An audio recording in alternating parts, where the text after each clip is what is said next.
La tâche est immense. On sent une attente très forte au niveau du peuple nigérien. Comme l'a dit Obama, nous avons besoin d'institutions fortes et non pas d'hommes forts.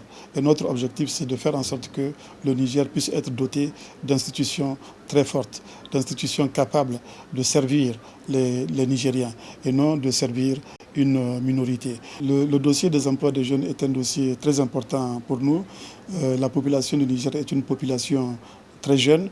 75% de Nigériens ont moins de 25 ans. C'est pour vous dire que c'est l'immense majorité de notre population. Par conséquent, nous sommes fixés pour objectif de répondre à l'attente de cette tranche importante de la population de notre pays. Et c'est pour cela que dans notre programme, nous avons prévu la création de nombreux emplois. Voilà un pays doté d'énormes ressources du sous-sol. L'uranium, vous venez de le souligner, mais il faut ajouter aussi à l'uranium le pétrole, il faut ajouter l'or, il faut ajouter le charbon. Nous avons beaucoup d'autres ressources du sous-sol qui sont encore mal prospectées, qui ne sont pas exploitées. Donc le Niger est un pays réellement riche.